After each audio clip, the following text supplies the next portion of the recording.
So part 4 naman, tama ba part 4? 1, 2, 3. Okay, tama. So this is part 4 na ng the whole unboxing series. The whole unboxing series. So, little recap kasi hindi ko sure kung kailan ko ito i-upload. So, namili ako ng mga figs and then total of 15 pieces. Dalawa doon is ayun nga sila Bubu at saka si Laboba, ayan. Tapos yung aso iba pa yan, si Kotong yan.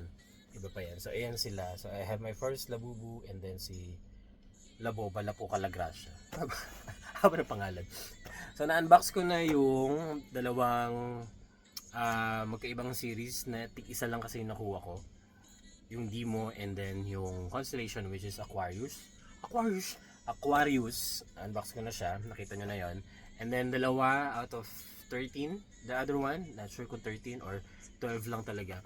Pero the other one series ng Hirono, na unbox na rin natin siya. Dalawa lang muna nakuha ko. And then, eto, actually hindi ko alam kung bakit tatlo.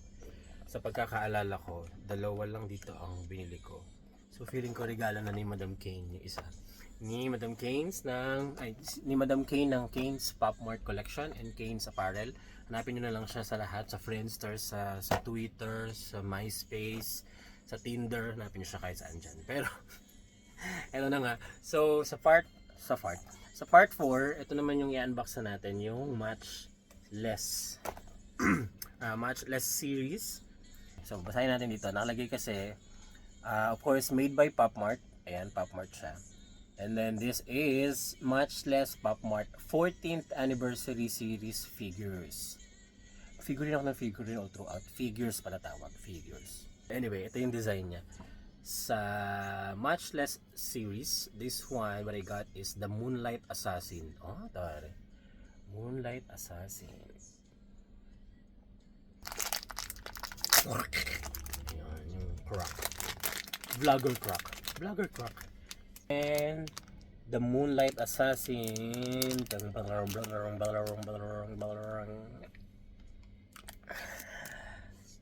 Kaya, ano mga 5 kilo.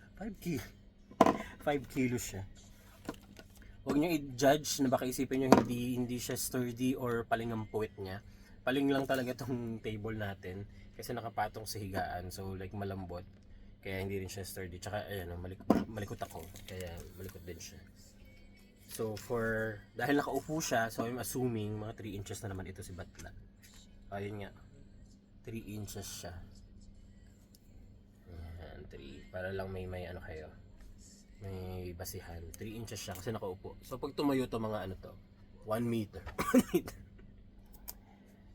Ayan. Ito, tapos ito yung, so yan, nakaupo na siyang ganyan. Siyempre, sama natin tong props na social lang, malambot So yan siya. Hirap natin sa so cute. Ano ba yun? Kaya yung sinabi ko sa inyo, yung i-judge kasi talagang malambot ang higaan, kaya malambot din sila. Pero ayan siya.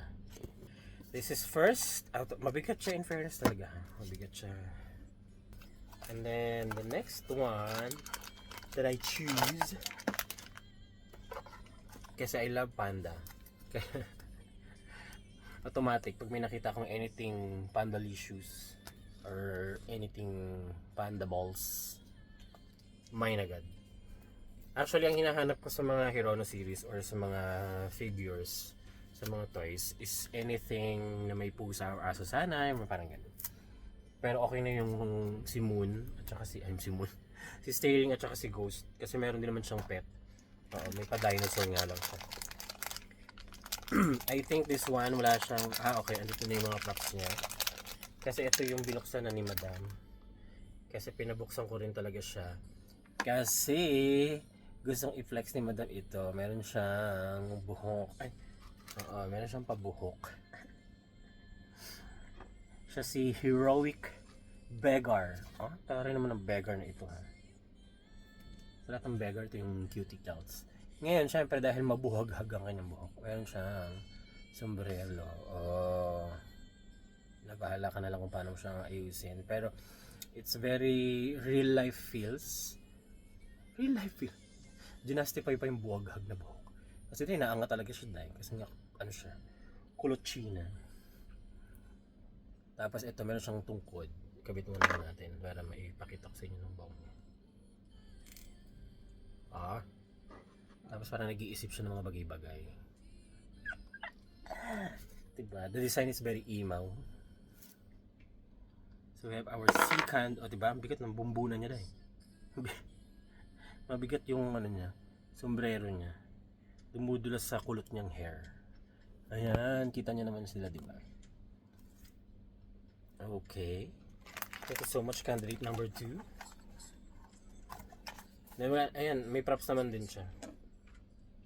Kita niyo yung props.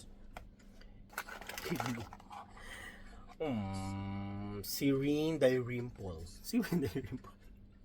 Si Serene Traveler. Oy, kasi nakita ko siya sa Google, nakita ko yung name niya, na parang sabi ko, it parang reflects something to me rin kasi I love to travel. Ba't lang naman I love to travel? Napunta lang ng Dubai Traveler is itong moon, kasi I love moon. So Moonlight Assassin. Kita niyo naman how much I love moon. I'm a fan of moon. Nagpatato ako na map pa moon. Tapos yun nga, I love panda, kaya may papanda. And then the third is, naging tarot card reader ako dito. Ito magiging kapalaran mo. So ito na nga, si Serene Traveler. So yan, nabukas na rin siya. Ang bigat niya dahil. So nakakabit na mga paraphernalia niya. Wala siya mga paraphernalia, nakakabit na lahat. Okay, ayun siya. Ito. Hindi. Si Serene Traveler. Ayan siya dahil. Kumot na kumot siya. Ginaw na ginaw si Bading. Kasi meron siyang pasombrelo. Ayan sila. Natumba-tumba sila dahil. So ayan. Anyway, ayan silang tatlo.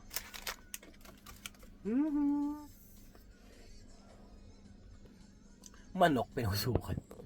At saka syempre, ayan, yung tatlong usi dyan sa likod ko. So this is, again, kagaya na sinabi ko kanina. So we're done unboxing my first 3 out of the 12 kidney ng Matchless. Ano to? Matchless 14th anniversary series. So ayan pa, marami-rami pa tayo. So I got the 3 from this design. And I wish kung iba nga yung design ng mga secret, makuha ko rin sana yung secret. So this total of 13. So I got this one, si Food Panda, at saka si Traveler, si Serene Dalrymple, the Traveler ring. So yan. Thank you, we're done.